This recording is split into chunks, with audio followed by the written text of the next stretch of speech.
Boa noite, contadores de histórias e futuros contadores de histórias que estão pretendendo se enveredar nesses encantamentos que são as histórias.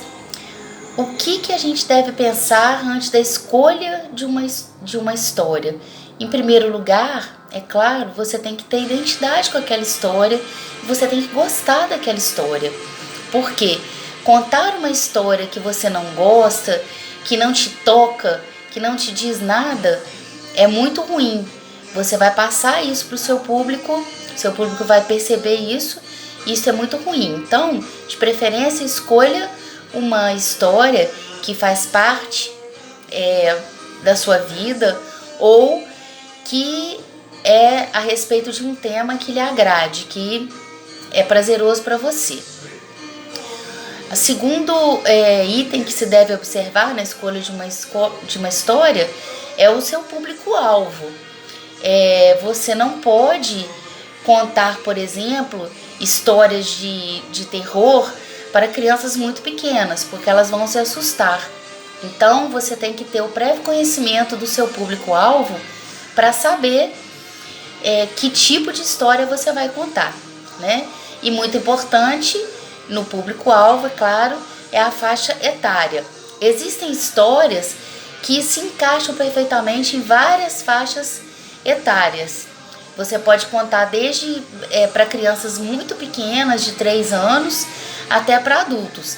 Mas outras histórias são mais específicas para a faixa etária.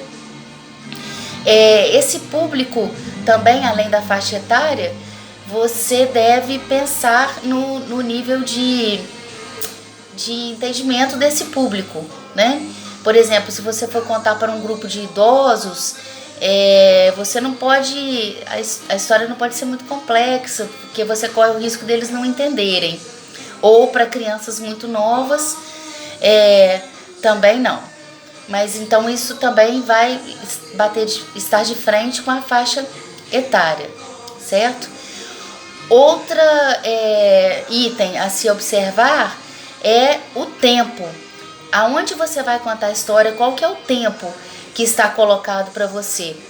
E você deve ficar muito atento a isso, porque você pode ficar com o tempo sobrando, que vai ficar enfadonho, e aí você pode começar a enrolar na história e o seu público não vai gostar. Ou então você pode ter que acelerar a história, e o que também é ruim. Outro item a se observar é o treino, né? Você precisa de antes, na escolha da história, você ter um tempo para treinar e você treinar, de preferência na frente do espelho, né? Para quem gosta disso como eu, e para se observar. Então você também precisa de estar atento a isso. O local onde que você vai contar a história, né? Se vai ser um local ao ar livre, se vai ser um local fechado, e o tipo de evento, se vai ser uma festa, se vai ser num curso, se vai ser no seu ambiente profissional. Então você deve repensar tudo isso. Outro ponto é se você vai utilizar recursos, se você vai utilizar figurino, vai usar bonecos, ou se você vai usar só mesmo a sua voz, só a palavra, né? Ou se você vai abrir mão de recursos. Isso também você deve definir. E você tem que ver se esses recursos cabem na história, porque tem muitas histórias que não cabem recursos, outras cabem. Você tem que ter o cuidado também de não desviar muito o foco da história para os seus adereços, para o seu figurino, né? Porque senão a história ela fica perdida. E o mais importante é a história, na contação de histórias. É isso aí, gente. Espero que com essas dicas aí rápidas e ligeiras possa ajudar vocês. Um abraço.